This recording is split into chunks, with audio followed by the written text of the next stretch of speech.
much, first of all, for I know you're a very, very busy man, and you've got so many projects on. So I really appreciate you being able to spend some time whilst I have a little doodle of your car that is on the screen. So how it works is basically we'll have a chat for about 45 minutes whilst I draw your car, your Flux Capacitor, this is at Santa Pod, I believe, and you're about to go and do some silly speed in it. How fast did you go in it?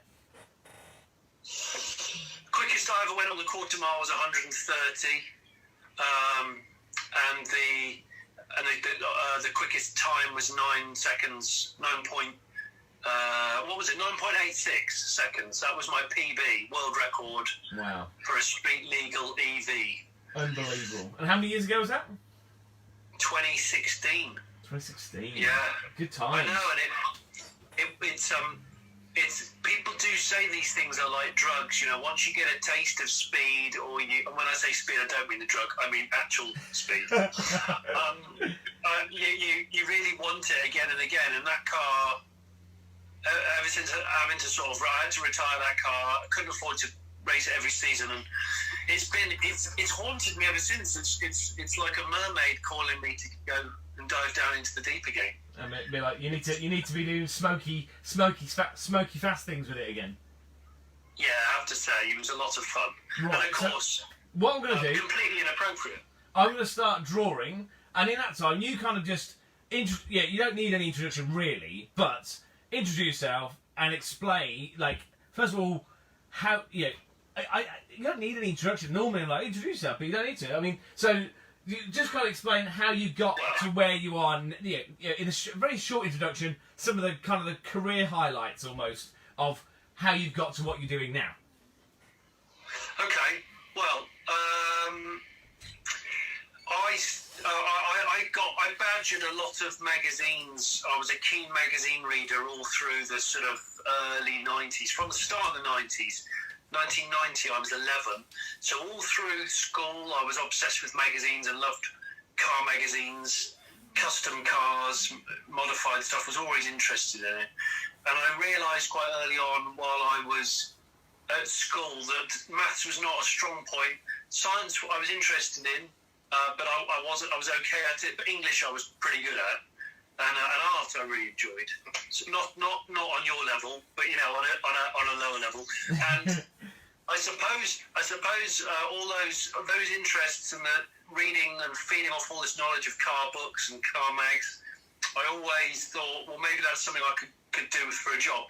And then fast forward to going to college for A-levels, I did, one of my courses was a media studies course, learning about multimedia computing and actually learning about the dawning of the internet, and which makes me sound ancient. And then when I went to uni, I did a multimedia computing and media studies course, and that comprised of like a bit of HTML and talking about the internet possibly being monetized and media. And I'll be honest, my university choice was crap, and my course was crap, really. And I the whole time I was at university, which wasn't that long actually, it was less than a year, I kept badgering magazines for a job and for a foot in the door. And the persistence paid off, and I got offered a job as a junior writer on a single make magazine as an air-cooled classic Volkswagen mag, and pretty much made a decision over a 2-week period to pack up my stuff. My old man came to collect me from London in his Granada estate, and with a box trailer, and took me from London straight up to Cheshire, where the magazine was based, and it was the furthest north I'd ever lived, gone, and was going to live. And then the next 3 years was spent working there, and then I just worked up through the ranks of a couple of broader and bigger interest mags. And we did car, and we did revs, and we did max power, and we did car again, and we did a bit of British touring car, we did world superbikes, so loads. And then 2006, I got to the point where I'd worked on quite a few magazines at publishing houses, really enjoyed it. It is a lifestyle, I would say, or was, more than a 9 to 5.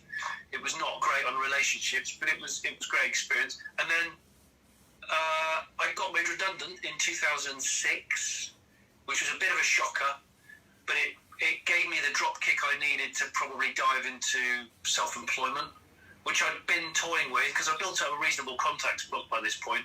And then I, being friends with Tom Wookie Ford, who I worked on a few magazines with, he had a job on Fifth Gear, and he suggested that I met with the producers and said, "Oh, they're looking for new people," and they asked if I wanted to go over and have lunch in Birmingham one day. And I didn't realise it was a thinly veiled disguise as a screen test. And I drove over and they just pointed a camera at me immediately as soon as I got out of the car and made me talk about the car for 10 minutes, and then heard nothing for about 2 months. And kind of in that period, obviously was trying to work out what I was going to do as a self-employed man, and kind of got a job on the TV by total accident because, of course, 06 was very, very good. So there's the starting point. So that's one line from over here to signature, now to make it into what you see on the screen. So, okay, cool. So you've done a screen test and then you've kind of ended up in a job. Yeah, this is a hard car. I'd say it's an unusual shape to draw, this car. A lot of children think that it looks like the car from, is it The Incredibles that Mr. Incredible drives? Yeah. When he's like trying to keep a low profile. Yeah. I think it's one of them. And so yeah, I get a job on the TV on the Fifth Gear, one gig, and they said if you don't, you might get booked on another one. And so I was doing that alongside being freelance, and that was. Save for a few years. It's been a few years when Fifth Gear hasn't made series. It's sort of come and gone and been bought out by different people. But I mean, like that was series 10 of Fifth Gear, 2006, and we're now series 28. Wow. So yeah, it's been a really interesting ride. And of course, since then, the dawn of YouTube has risen and risen, and the power of good quality online content has come along. But no, it's awesome, and I'm trying to concentrate. I'm very easily distracted here. That's all right. I'm trying to concentrate when loads of people are kindly sending messages and saying hello. You can kind of divert to the messages and be like. And I'm trying to go. Hello everyone. Hello 5052 1. Hello SIP official. Hello the Fongo. Hello Lord Twaddle. Great names. Hello Matthew Joe Oliver. Hello James Royston. Oh my gosh, there's some questions and everything. Should I do questions? You can do whatever. Honestly, you can. It's your call of what you. I'm just going to draw. I'm just enjoying listening. Hello, Watch Assembly London. Hello, buddy. Have you had any thoughts on the bug crowdfunding? I have. I feel a bit uncomfortable crowdfunding for cars because there's much bigger things going on in the world at the moment. But never say never. I mean, the last 10 weeks has been pretty interesting. Financially crippling. So, anything can happen this year. I think this year has been a bit of a roll of the dice already. But we won't go too deeply into that. Hang on. Right, who have we got here? I've got sweaty palms, but properly clammy today. Don't worry, Shat. Honestly, take it easy. The floor is yours. Imagine it. You're in control. No pressure at all. Hamir Thaper, any advice? Any Adam's advice for someone who wants to get into automotive journalism? I would say, like so many businesses, the preferred method, and I think the most successful method, is work experience. Is not being afraid to be persistent, offering your services FOC to get something published or to show people that you have a good attitude, good business acumen, or a talent. And from there, you'd be surprised how you might be able to work your way up the ladder. There's no set in stone advice. It's like parenting. If you've ever become a parent, everyone gives you a bit of advice, but there's no set advice. It's a bit of a tricky one. So, distance pays. There's a lot of people out there that are pretty good. minutes at a time. And actually, these days, you can publish yourself in your own, crappy spare room like me. So that was when I was starting out. So I'm wondering whether it's easier now. I'm not sure. I want to know, have you got a radio-controlled art car which just won't die? Has just gone and gone. Just go on. Yeah, I've got. Yeah, there's a few that I have a few favourites, but yeah, obviously at the moment not painting, so they're all kind of in the studio, kind of looking a bit sorry for themselves, and you furloughed them. You furloughed your radio control cars. Essentially. So anybody who bought a retired car, prior to March, there definitely aren't going to be any retired cars this year because they haven't been used. So yeah. They're all box fresh. Yeah, I've got loads of new ones. Do you buy? Do you just buy like old stock ones or ones that aren't popular, or do you just do you just buy anything you see? I literally go to TK Maxx and I clear the shelves of anything that I like. I then go to the shelf. I then go to buy them. I then get questioned by the cashier if I'm it. Generally I get the question, "Oh, who's the lucky boy then?" And I'm like, "Me." Like, then me. So yeah, it's an interesting purchase when I'm, buying radio control cars. It's often questioned. So go into this little build of yours. How long did it? What's the story behind it?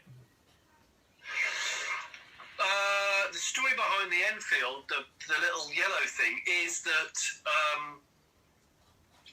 I've become quite fascinated with custom electric cars, which I first saw in the early 2000s, very early 2000s, and they were all in the States, and I really wanted to. I thought this could be like the next phase of hot rodding. Can we do this? Is this possible? And is it for a new generation of person? Like a plug and play kind of laptop tuner. Yeah. The next phase on from that. That coupled with the fact that when I went to Japan in 2008 and drove what was the precursor to the Nissan Leaf. In fact, I found the pictures of it the other day, and that was a Nissan Cube that had all the Leaf running gear stuffed into it. Oh, that's cool.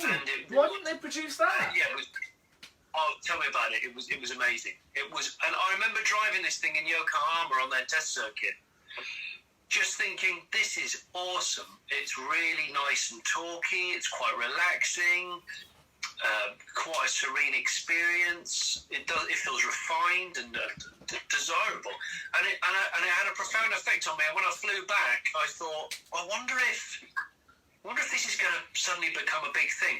And so that was 2008, and then over the next 3-4 years, I plotted my attack on building an electric hot rod, and I wanted to build it from a car that already existed as an electric car, a car that had been forgotten in history, that nobody really cared about, and it was certainly not appropriate. And that's how I arrived at the Enfield, because that car was 8 horsepower when it was new, and it had a top speed of, was it 40-something miles an hour, 48 miles an hour? So it didn't have a 0 to 60 because it didn't do 60. And I just became mildly obsessed with it, and then took about 18 months to find one for sale. And when I did, I pounced on it and then tried to get some sponsorship in place, one of them being Adrian Flux, who seemed to understand what the hell I was going to try and do. And that's when the ball really went into motion. I just thought, I'm going to try and make something that's divisive, try and encourage people to think differently about electric cars, that maybe that they can coexist with pistons, and and then 2012 started building it, 2015 finished it to race it, and did the seasons of 2015, 2016. So it was a big learning curve. It was quite intensive, and but like memories which I'm personally really proud of. I'm not Elon Musk, certainly, and I'm not Gas Monkey. I'm not guys, but the car was a proper underdog, and lots of people enjoyed seeing it race, and it became quite notorious, and it was an absolute handful by the time we finished with it. It was amazing. So addicted to drive. So the problem is I sort of better off my own back, because now I want to build something bigger, and when I say bigger, actually maybe not that much bigger, but faster. And where'd you go? You know, it's quite expensive. You'd need, you know, the proper backing to do it right. But hey, I'm keen. I am keen. Yeah, it's I mean, this is very much like, you know, because obviously electric has come on hugely, and you are a big kind of new electric, you know, your propulsion of vehicles. You're very much a backer of it, aren't you? Yeah, I'm one of these people that I like to encourage people to think about EVs as having a really solid place in the future, and rather than it being a very tribal kind of us and them with, that's the idea. And I just say, look, just don't listen to people like me gassing on about it. Actually, just try one. See if you can borrow one for a couple of days. Really try and use it and work out how it will save you money, perhaps, because it's the cost of overall ownership rather than, the price is typically a little bit higher than a piston car, but your monthly bills are much, much lower. Your running costs are much lower. So, yeah, but at the same time, there are rubbish EVs, just like there are rubbish other cars. Yeah. And it's just about... people think that you've got to be one or the other, and I really don't agree with that. Sorry, someone's just sent me a message going, please answer questions. And then someone else saying, Nilo Brian 124, have you ever had a car vandalised or stolen? Thank God I've never had a car stolen. Vandalised, I've had mild vandalised. I've had loads of dreams. I've had loads of dreams about getting cars vandalised, which is bad, you know, because I wake up quite stressed out. I have not had serious vandalism. I've had a car broken into once. This was when people used to steal stereos. And they stole a pair of sunglasses from the glove box, and they were prescription sunglasses. Oh, brilliant. They cost loads of money to have these wraparound. This was like the full wraparound era. When was it? 1998, 99. It cost me a fortune, and I thought, they've got to nick them. They'll put them on and go, these are weird, and just throw them in a hedge. I'm like, please. So I was pretty annoyed about that. But no, a little bit of keying here and there. It's brutal, isn't it? It's fly tipping and paedophilia, really. Yeah. That's that. I think I've answered that. ISTI cars. Do you think the new Defender is going? How well do you think the new Defender is going to do? Sell well, keep its value. Well, I think it's going to do very well. I mean, it's been launched at an unusual time, and that was one of the cars I was denied. That was the first car I was denied access to because of COVID-19, and I was quite upset. I was supposed to go out to Africa to drive that and do a big safari drive first, and I got denied it. And then we do we were going to do a test on it, and like a really quite special access Defender test on it, and that got denied. So I'm really looking forward to it. And I really, really, really hope they bring out the plug-in hybrid sooner, because that's the one that I think the plug-in hybrid version is the one that makes more sense to me. I think it's I love it. I do Defender. Yeah, well, I bet you do, because I think, you know, there's so many cars out there which sort of follow a similar bubble shape, or the SUV shape is quite generic, actually. There's not that many distinctive ones, I don't think. Yeah. And the Defender had a hell of a hard job on its hands. But I'll be honest, when I was there, when it was unveiled at Geneva, I thought, bloody hell, I just want a 90 with 3 abreast at the front. Yeah. That's what I want. Yeah. At the same time, I'd take maybe a twisted or a slightly modern, like with all the toys on it. I'd have a 90 with all the toys I'd ever want on it, and equally that'd be cool. Yeah. But I kind of feel that I would get the same kind of ownership that you get from a Morgan three-wheeler that you do for a for a Defender. Like, you've got to be accepting that the car is going to break down. It's because of what it is, you know? Yeah, well, I mean, the owners of existing Defenders, they're like family pets, aren't they? It's one of the best places I've ever been to. It's unbelievable. Well, hopefully my wife's not watching this, because she keeps saying that I should take her to Japan, because I've been fortunate enough to go a good few times, and I kind of never thought I'd go to Japan. It's one of those places I thought I'll dream about it, but I'll never actually go. But yeah, it's amazing. It is amazing. Where have you, in terms of places, is it mainly Tokyo, or did you go all over? I mostly Tokyo, but I've been to which are the other parts in Japan?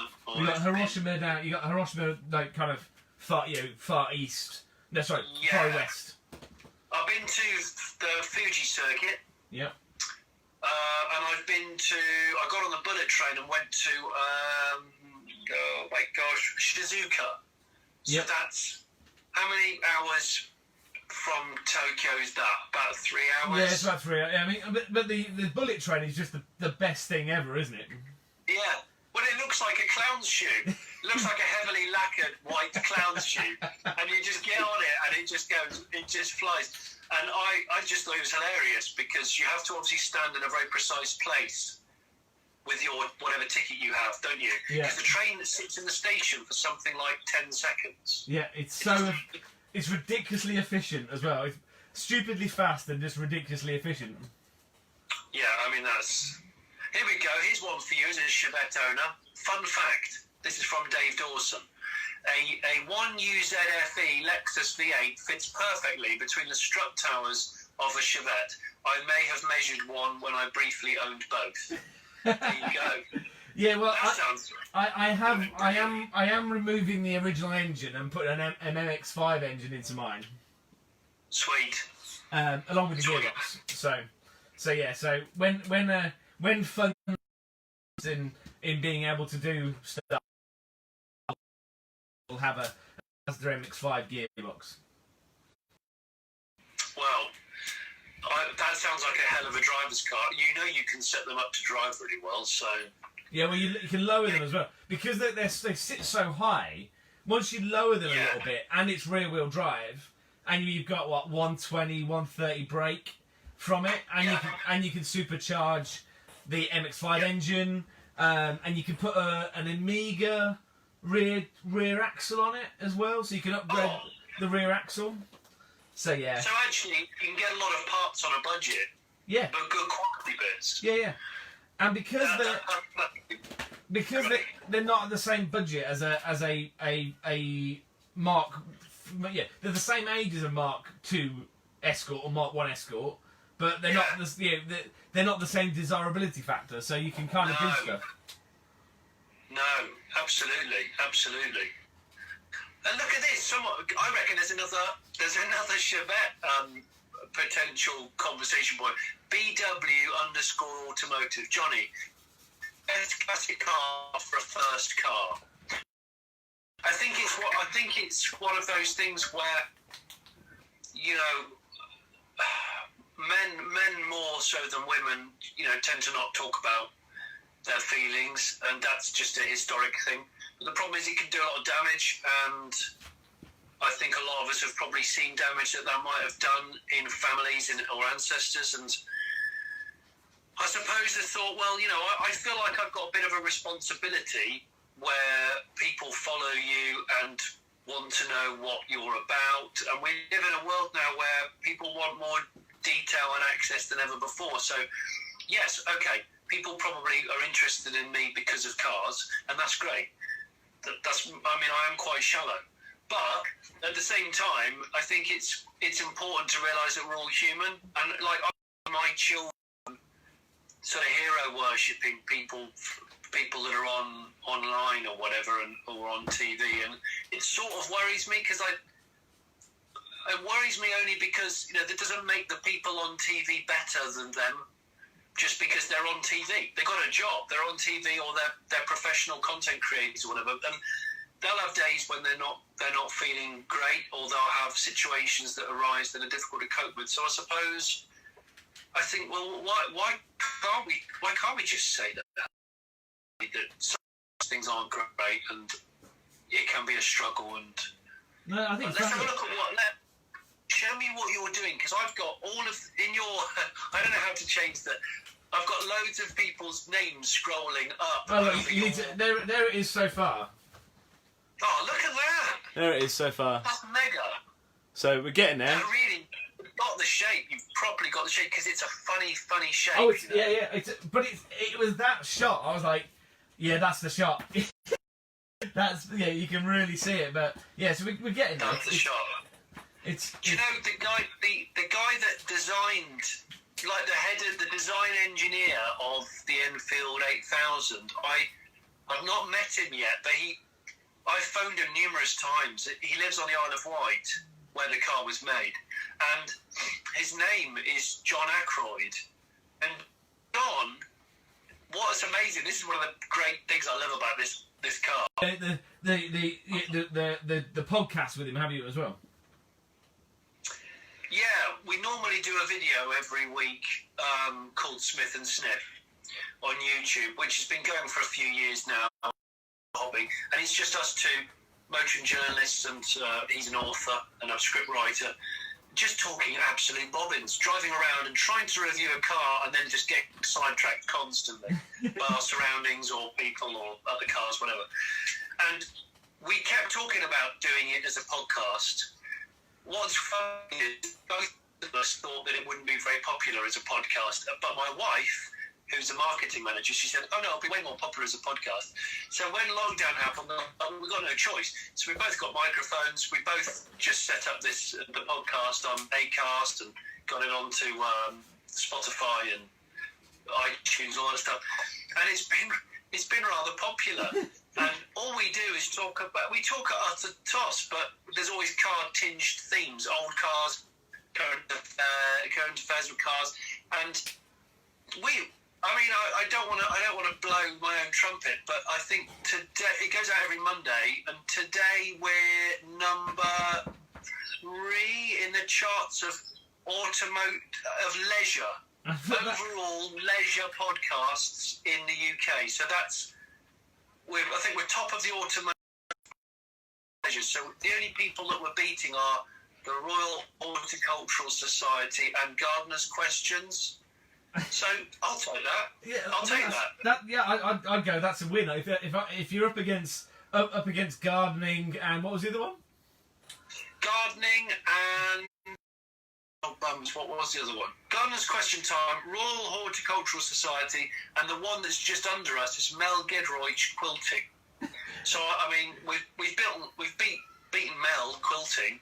I can't say anything bad about quilting because my dad is a quilter. Your dad's a quilter. My dad is the expert at finding stuff to do. Like he will just be master of anything. Like not master. Facebook groups and all sorts, and he's not doing it on Facebook. He's the admin on the Facebook group. Of quilting? Of quilting, yeah. I never thought we'd have this chat tonight. I mean, that's brilliant. Yeah, it's just... It is utterly bizarre, but true. Someone's put Brewbuster, hello from a beach in Denmark. Well, hello from I mean, that's great. How's the S600 Honda doing? It's nearly finished. It is nearly running and driving, and it will be video very soon. I'm going to go and see it actually, maybe next week at a distance. So that will be quite cool. So what's that? Sorry. The what? Sorry. So what's being built? So what's that? That's a Honda S600 coupe. So pretty much the first mass-produced car Honda made. Oh, amazing. 1965. Because you've driven the Honda E as well, haven't you? I have driven the Honda E, yeah, what a bloody cool car that is. Yeah, that looks cool. That looks a proper thing. It's a great piece of design, and again, it's a car that's got a characterful face, and therefore you forgive it for maybe it not being the best on paper against its peers, but the hell, it looks special, and it feels like a character, and then you desire it. It's just one of those cars. Like Well, I mean, that's the Mini effect these days for a lot of people, isn't it? The Mini's not always brilliant at everything, but it's a Mini, so people love them. Because you've driven the new Mini E as well. I have. Yeah. Yeah, I reviewed that a few months back. Well, yeah, before lockdown, when it was very cold. It was a bloody cold day. I remember that. And what? Because that's the engine for that. Is that a Swindon engine? Is that right? The electric unit. So you've got the classic Mini, the Swind E, which is a classic Mini with a Swindon powertrain. Yeah. And then you've got new Mini electric, which is not called the Min E, which I hoped it would be called. It's called the Mini E. But hey, there you go. Everything's called E at the moment. I mean, if in a 90 peak rave era, and then you've been defrosted now, and everyone was saying, "Oh, all the cars are E," you'd be like, "Well, I don't understand. No ecstasy references whatsoever. No, it's all electric." But nobody's got any creativity when it comes to car names at the moment. I mean, Nissan did the Leaf, which is cool, but like all the other electric stuff's just like E, something E. It's a bit bloody boring, isn't it? And then Jaguar said, no, the E-Pace is not the electric one, the I-Pace is the electric one. You go, right, I don't understand that. But anyway, it's a great car, but I don't understand that. Yeah. But, car names are an absolute, well, they're a wormhole in themselves. Eddie the Austin, love the old beige colours. My Austin 1800 is Harvest Gold, or Birmingham Beige, as it's better known. Yeah. Very cool. That's perfect. That is a perfect conversion. You're not Gas Monkey. No, I'm not. You could have fooled me. I'm just not. I'm sorry. Yeah. We'll move on from that one. So. Yeah.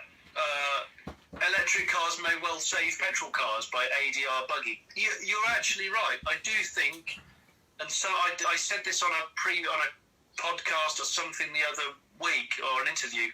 I actually think the EV might save the petrol car in so much as all of the boring engines will disappear, and then we will only burn petrol using interesting engines, and we will use those cars maybe less, but it'll be more of an event and more of a reward when we do. So I think that's quite cool. Yeah. I don't think anyone's going to yearn the loss of a Ford Focus TDCi or a Toyota Corolla diesel, whereas you are going to want a V10, you are going to want a Jag V12, you are going to want, I don't know, a 3-cylinder turbo interesting thing, and that's when I'm interested, because day to day you might want to run EVs more, but you're going to save some money, and you might have more of a weekend. Like your Chevette's not going to be used every day, I presume. No. It's going to. Well, the thing is, I've got the Morgan's three-wheeler as my other fun car. That's the other thing, and then I'll have the Chevette as my. If I don't want to get really wet and be in a mobile bathtub, I can take the Chevette. That's the plan.